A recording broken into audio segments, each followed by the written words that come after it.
In 2010, I was a freshman in high school.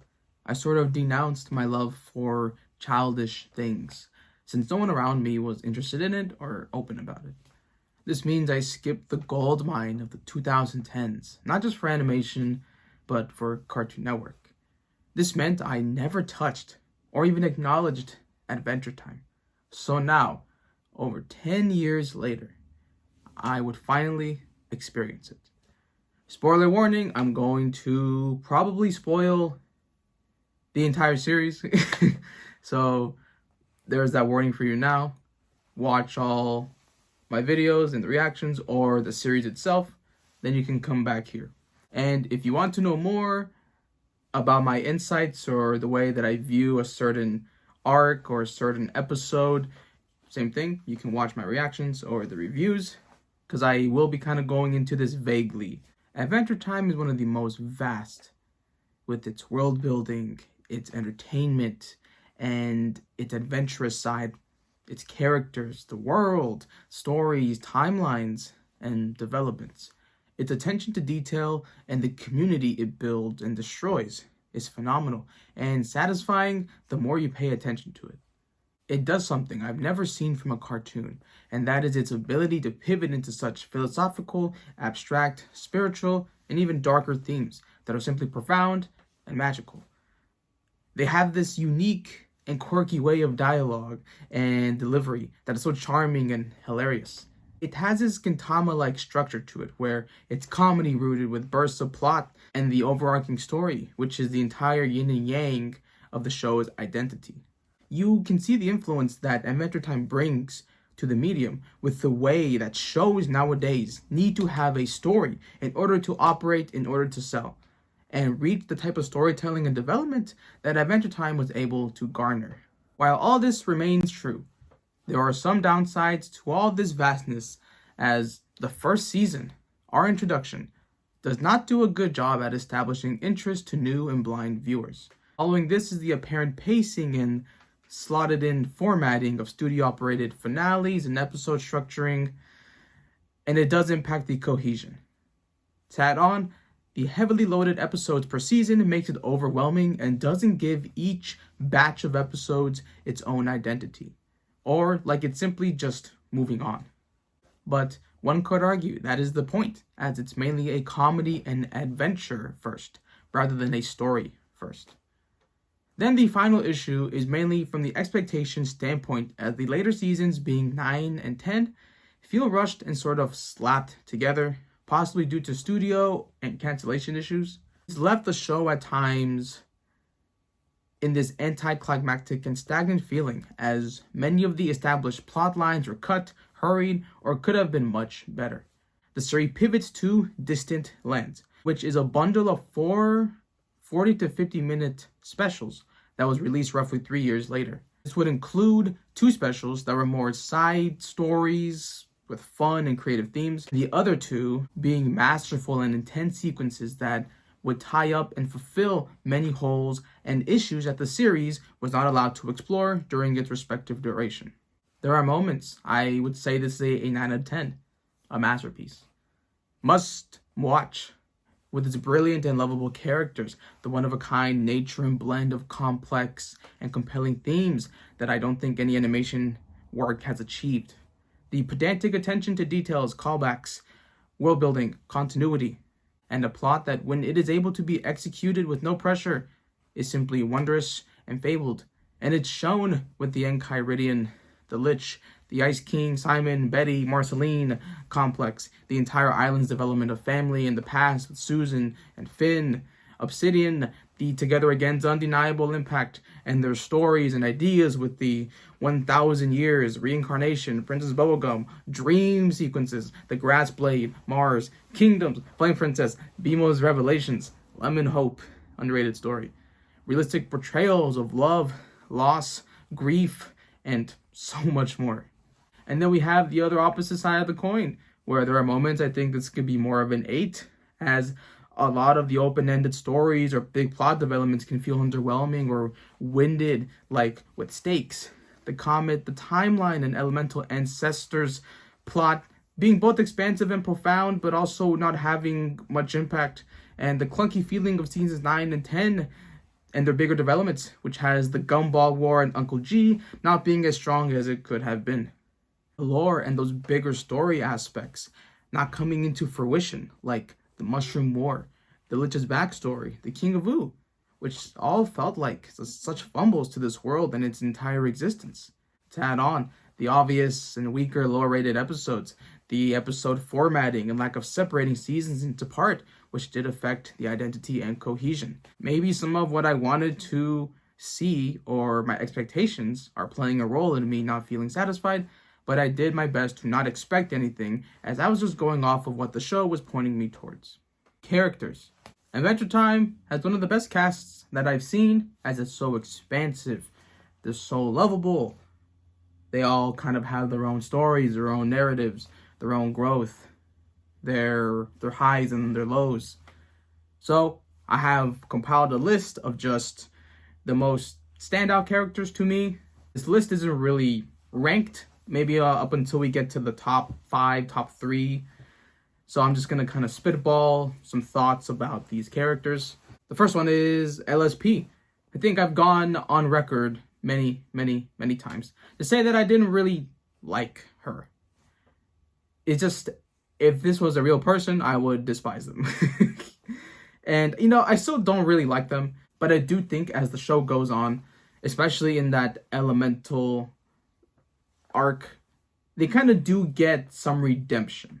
So I wanted to shout her out real quick just because I feel like I just need to address it and make it known that even though I still don't like this character, towards the end and as you kind of get more comfortable with them, yeah, it's not so bad. And maybe that's a theme here.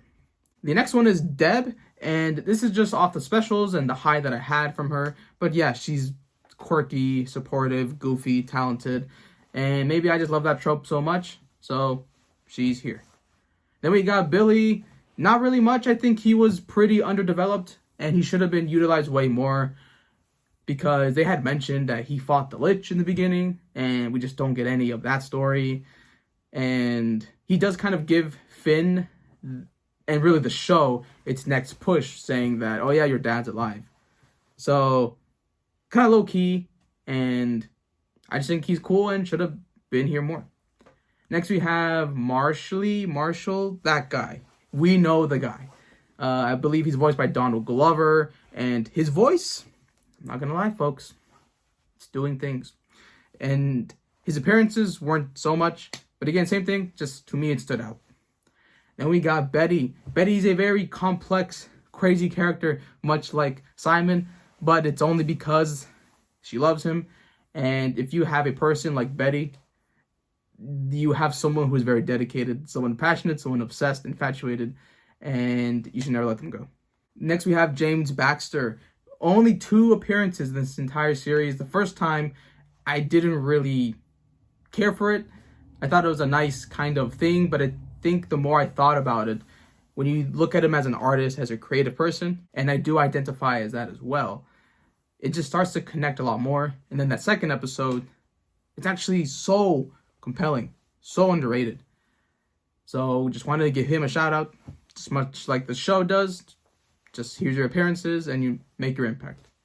Next we got Gunther, Gookies is I don't think we ever call him that, but we have him here, and I won't spoil what happens in Gintama because I want people to watch that and not expect things. But there's a character on there that is so similar to this storyline where there's someone who's kind of with someone in the background a little bit.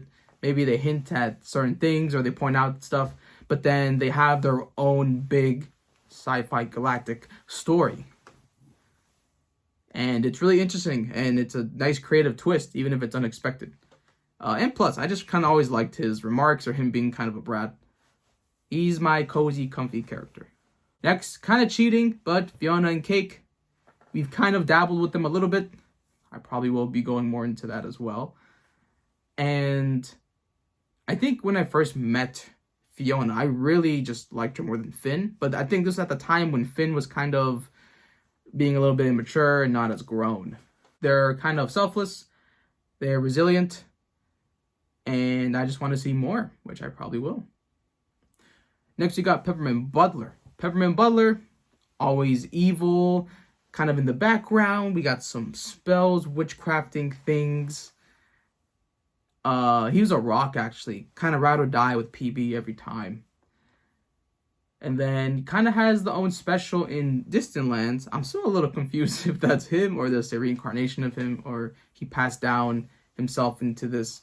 Little confused on all this stuff. But even adds some commentary to his whole journey and where he wants to go in life from here on out. And again, just kind of knowing like he is like sinister and he can do these type of things like in the portal, dark magic. There's a lot of cool things. Next, you got Magic Man, Normal Man, whatever you want to call him.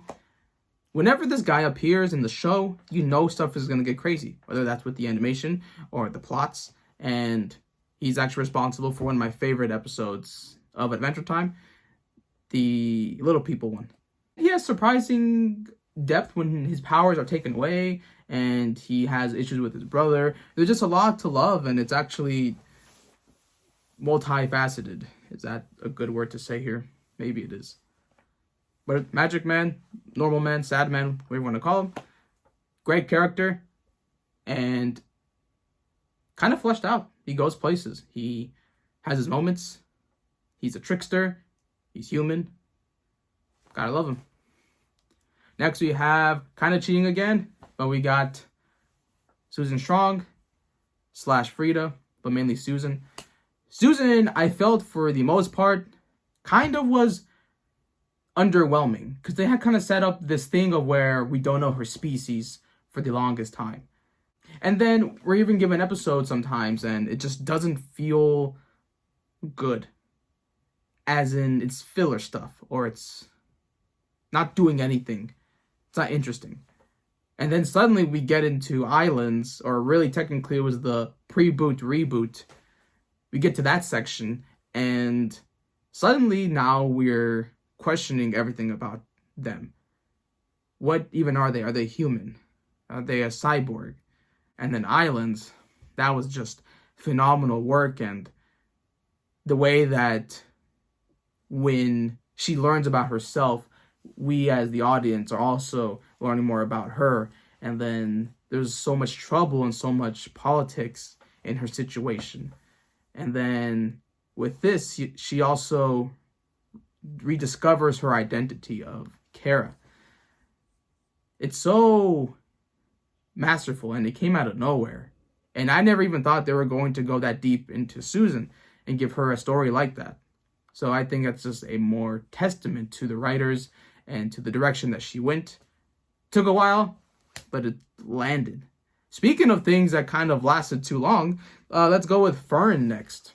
Maybe Fern should be under her. I'm not sure. It's not ranked. But Fern, the grass blade concept, I think got introduced in season 5 or 6. And it lasted pretty much until the very end of the series. And I didn't think they were going to kind of commit to that. That was the one thing I didn't expect. It took me off guard. But that was an awesome way to kind of prove that this thing of, hey, this curse never leaves you. They go into these themes of identity and jealousy, and it really does impact Finn. But Fern, again, he had this whole complex of not being enough, or it's my time, and I don't know, it just felt really genuine. And then afterwards, there is a resentment that he holds, whether that's Fern himself or the curse. It was just a really awesome dynamic. And a foil to Finn, who's more out there, more open. And then he's someone who wants to be like that, but he's just not naturally. So, awesome character, and really, I didn't think it was going to go that long, but it worked out. Okay, now we got HW, Huntress Wizard. She makes slight cameos in the background early on, but then we get introduced to her as Finn is going through his sort of crisis and self-identity, self-reflection saga. And I don't know what it is about her, but she has this presence that is just warm, that's welcoming. I don't know if it's her voice. I don't know if it's because she's like calculated, she's sleek and cool. She has her little thing with her sensei. She has nice combat. I can easily fall in love with her, and And I don't think there's a character in this entire show where I can just kind of feel centered when I see them on the screen or I feel elated. So that must be commended here. We got a surprise one that literally makes 2 appearances, maybe 3. We have Rattleball.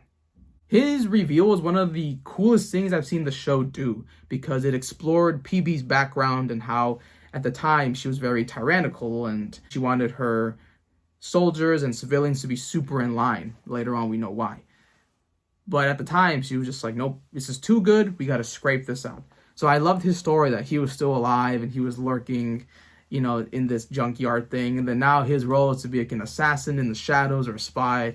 I just loved it so much and stuff. And just, he was really cool. He taught Finn sword movements and techniques. Just everything about this guy was so good. Unfortunately, he got kind of destroyed and it was anticlimactic when he got destroyed by Susan in the enraged state. But nonetheless, a character that I did not anticipate to love that much. The next character is the Lich. And I think this might be polarizing or a hot take for a lot of people. But before I saw the show, I would always see him on these lists. And especially on ones of saying best villains. Never expected that, but I was just saying, okay, I see his name and here he is, so let's see how it is. Unfortunately, I actually don't think that he is that great of a villain. I say this just because I don't think he was established enough. There's the Sweet Pea, there's the Lich himself. What about in between that? And then I think because we don't really know much about the Mushroom War and those other background aspects, it leaves me not connecting with him. It sucks because his presence is so intimidating. Like, when he's on the screen, we shut up. We're like, what are you going to say? It's chilling. It's real. It's dark.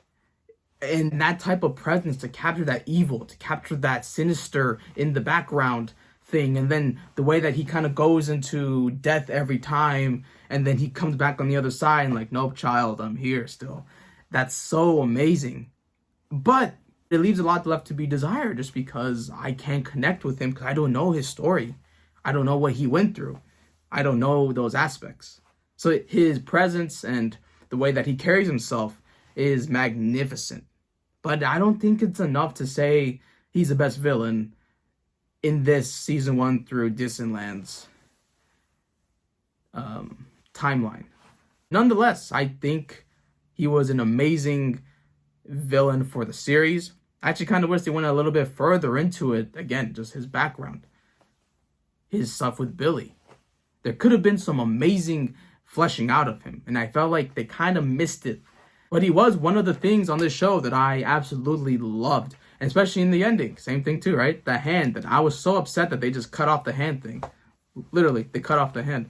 And then they brought it back in the finale. And I'm not saying he's not a great character. He's incredible. Just saying there could have been a lot more to him. Next, we got Flame Princess. And Flame Princess, I think, is the best pair for Finn. I think there's no argument there. Unless my HW agenda is something I'm trying to do. But she's really cute, and she has a tragic story. She has a deadbeat father, and always is lied to. When she is queen, that's what she wants. She wants to be honest. She wants the truth. And even with Finn the whole time was kind of playing around with her, not being honest. So then that breaks off their relationship, and they both go on completely different paths. And then when she grows, she likes rapping and just more mature and more calm, more sure of herself. So it's a really honest way that they have written her. Next, we got Marceline. Marceline is someone I always see number 1. Maybe she's number 1 in the entire series.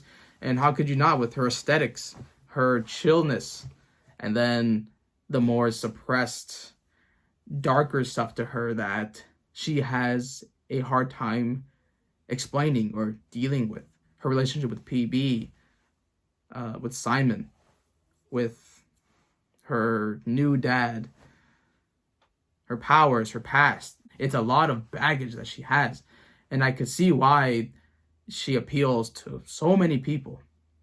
The only issue I have, and it's kind of a big one, is just I think that because she has issues opening up and revealing those parts of herself, that yeah, maybe sometimes I don't feel like I can relate or I can connect. Not saying I cannot understand the Simon stuff or the vampire clan and that whole stakes thing, but I don't know, there's just something that's missing for me.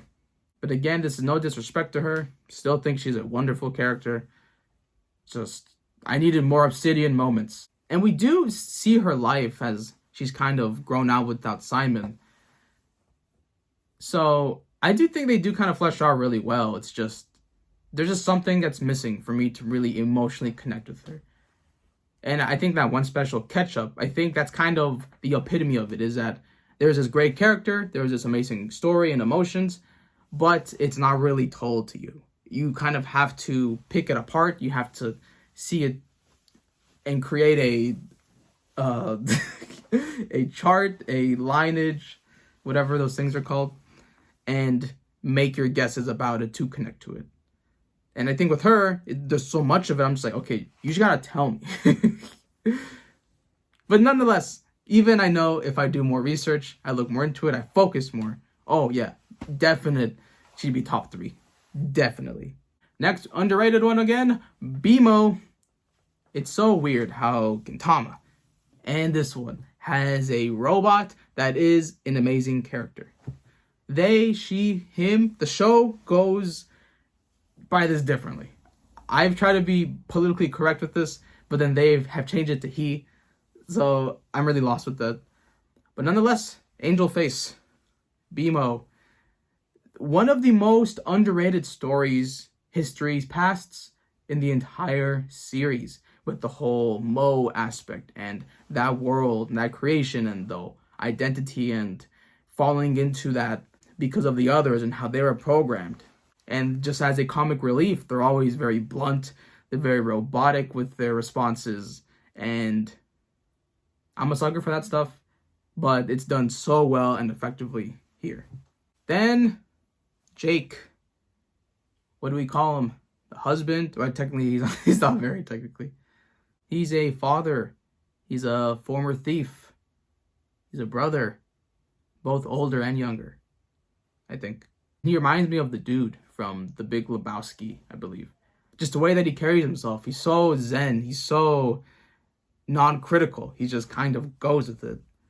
And I can really appreciate that. And that offers, for just a contrast for the entire cast, there's no one else like Jake.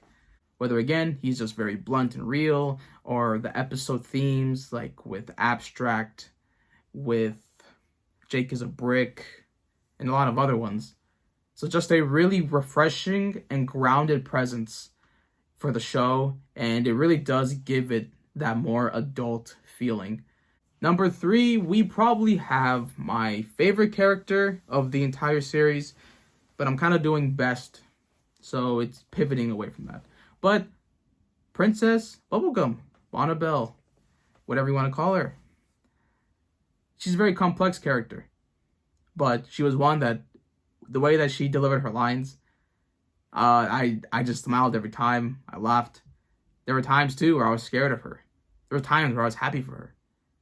To see her growth, to see how she's overcome those things. And then you learn about her past with Nettie, with Gumball and that creation, and then you see how she runs her political schemes and her government, her world. And then a lot of people can say that she's like a tyrant, she's a fascist, she's a dictator. But again, I think she's a really layered character. She is complex. Not to say that Marceline and the rest of them aren't, but I think she's like this side of like sweet, but also like I will kill you. And I think those ranges, it's satisfying to watch. Not a comfort character, but I just loved seeing them and their developments. And I think the more you kind of win with her, the more it got better. I'm saying that the hate for her is 100% irrational. It is, I don't know what it's out of. I don't know if it's because it's things with FP. or because, again, sometimes she makes bad decisions. I just don't see how she deserves all that hate. But again, she's my favorite character, so obviously I'm going to be biased and I'm going to support her. Again, she's flawed, much like every character in the show, flawed. But nonetheless, they're amazing. And PB is probably my favorite character of Adventure Time. At number 2, and I love when this happens, we have the main character, Finn, the human.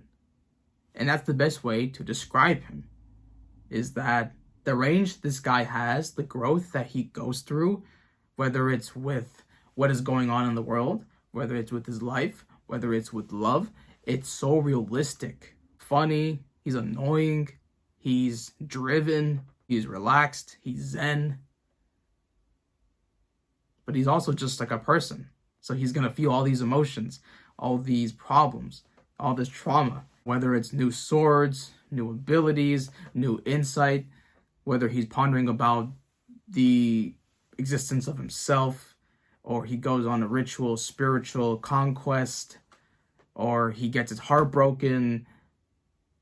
Every way that they show him, it's so realistic, because you have times, same thing as PB, you have times where you don't like them, where they're being too creepy, too weird, times where they impress you, times where they are compassionate, caring, they're driven, they protect. Just to see that growth, to see that journey, it's so amazing. And for me, I think I don't really like main characters a lot of the time because they feel so flat, they feel so static. Finn doesn't. Finn, you get every side of him. You get the good, the bad, the ugly, and that is what it means to be a human. And who else to represent that than Finn? And number 1, I think is pretty obvious, right? Ice King / Simon. One of the most tragic stories I think I have experienced in my time of watching animation. He's a very conflicted dude. He's lonely, he's pervy, he's creepy, he's overbearing. And he's so funny and lonely. It's this entire dynamic of he kind of creates his own sadness, but it's not really cause of him. It's because this crown. And then it's not even this crown, but the crown impacts those around him. So with Betty and Marceline, and even, I guess, his role in this timeline. There's just stories of like forbidden love, of leaving those people that you kind of helped along the way. It's so dramatic, hopeless, it's filled with despair, with madness, things that trigger the crown's abilities, or possibly. It's just everything about Ice King is so fantastic. It takes a while, and I think sometimes we can see the bad that he does and the creepy that he does. But at least he's not a lolly lover. And his presence, he's involved with some of the best moments of the series as well. He's comedy driven, he's so tragic, and it's such a bizarre blend that is pretty masterful. And of course, who else is voice acting him? None other than my boy Tom Kenny, aka the voice of SpongeBob. How is Tom Kenny having 2 goated roles like this? I will not understand. Episodes.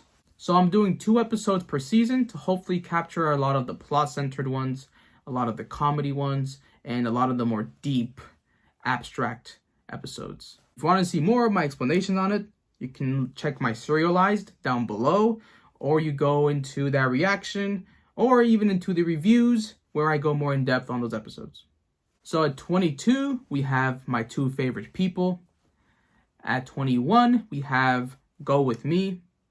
At 20, we have the Enchiridion. 19, Broke His Crown. 18, Bonnabelle Bubblegum. 17, Everything Stays. 16, Fiona and Cake. 15, Varmints. 14, Skyhooks 2. 13, I Remember You. 12, Come Along With Me. 11, Jake the Brick. 10, Memory of a Memory. 9, 3 Buckets. 8, The Little People. 7, Escape from the Citadel. 6, Together Again. Top 5. These are episodes that I have marked as a 10 out of 10. 5, Mortal Folly / Mortal Recoil. Number 4, Obsidian. Number 3, Betty. Number 2, The Lich. And marking off as the best Adventure Time episode, in my opinion, number 1, Min and Marty. Final impressions. All this being said, Adventure Time is a spectacle and one of the most creative shows I have seen in my lifetime. It's one of the most detailed shows with its world and characters that can rival, say, One Piece or Gintama. There is truly nothing like Adventure Time, with how it can be a tame episode, which leads into one of the biggest plot developments, only to go into such existential and abstract territories, then suddenly back to silly adventures, all to suddenly end up in some of the most brilliant writing and narratives in animation. It does suffer immensely from later plot execution and more production-based structure, but as a Gintama fan, I might have to empathize with these weaknesses. It subverts your expectations, and I get that interest in analyzing, dissecting every frame and brief mention of the series, aka lore. I've completed Adventure Time, and I understand the acclaim it has received. Is it in my top 5? My favorites? Right now, I don't think so, but I don't blame anyone who does hold it up to that degree. It's truly special and an adventurous time. I'm giving Adventure Time a 8.5 out of 10, and stating it as a flawed masterpiece. The Adventure Time journey is not done just yet. We still have Fiona and Cake. So be on the lookout for that, and also be on the lookout for most likely an updated review of the entire Adventure Time, or just maybe the addition of Fiona and Cake and how that plays into Adventure Time. We shall see how that goes. That's it for me, guys. Thank you for everyone joining me on this entire journey. Again, we're not done yet. So, the next time you see me will be with Fiona and Cake. Or maybe some other series. Alright, later guys. I don't know how to outro. So I'll just say bye, watch videos, Patreon, subscribe. I don't know.